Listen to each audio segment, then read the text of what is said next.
L'atelier de concertation sur la méthodologie de refonte des listes électorales et du registre électoral organisé par la Commission électorale nationale indépendante s'est déroulé sans les partis politiques de l'opposition.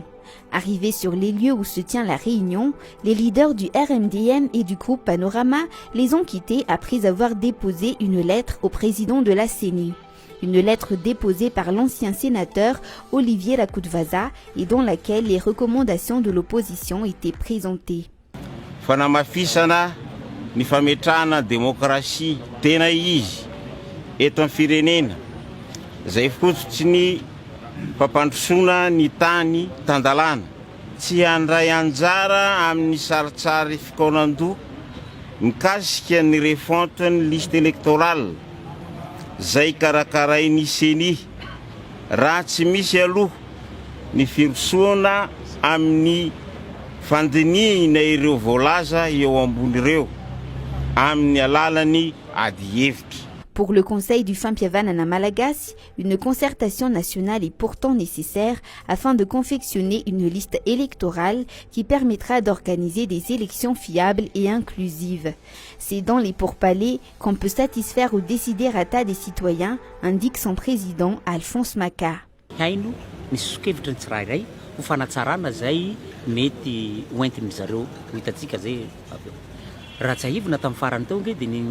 Niteraka polémique le resaka hoe doublon. Tsy fotoana ny ve zao hahafahantsika misoroka an'izay fisiana doublon na izay ataontsika hoe mety tsy mety ao anatin'ny lisam-pifidianana satria anisany mampangarahara anisany mahatsara ny fifidianana anankiray dia miainga amin'ny lisam-pifidianana ka eto tsika handrafitra ny lisam-pifidianana tena izy. Cette Raduelne, député élu à Fianarantsoa sous les couleurs IRD, se dit étonné du comportement de l'opposition. Pour lui, c'est le moment opportun de discuter du sujet qui pose souvent problème aux politiciens. Izao zany le atele tokony hanona ny hevitra ny tsirairay avy fa maninona ny tsy aposaka le hevitra hoerahana miady hevitra zay zany tokony natao mba ahafahana entina makany amin'ny fanatsarana.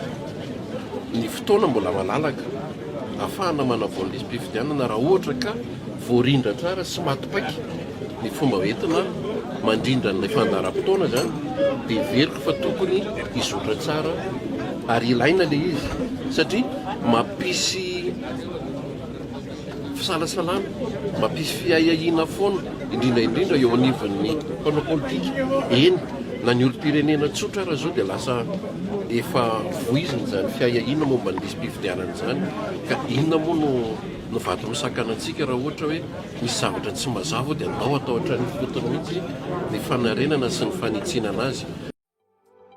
Même si l'opposition n'est pas restée, la concertation se tiendra, indique Dama Arsène Ndjianarsedou. Le président de la CENI envisage de vouloir consulter ces politiciens opposés au pouvoir actuel.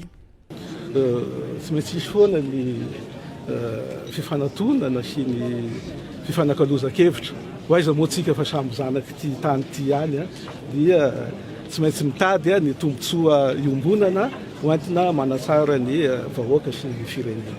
Cette concertation se fera sur 2 niveaux, au niveau national à l'intention des représentants des partis politiques, des organisations de la société civile, des médias et d'autres acteurs. Au niveau provincial, ce sont les acteurs de base, dont les représentants de partis politiques et les chefs Fukuntang et autres prendront part.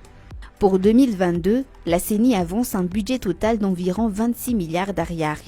Des nouvelles méthodes seront appliquées afin d'avoir une liste bien établie avant l'élection présidentielle 2023. Fanavozana tanteraka ty koa moa zany dia mampapisy ny fitohisana eo amin'ny mpisehatra rehetra dia misy ny atao fitsiriana indroa miantoana. Raha taditsika taloha dia mety hoe indray matoana ihany ny fitsiriana na le audita. Fa amin'ity zany dia isy fitsiriana indroa miantoana zay ho atao. Fitsiriana rehefa mialohany anaovana ny famaranana vonjimaika dia mbola misy fitsiriana ihany koa ho ataontsika rehefa manao ny famaranana tanteraka.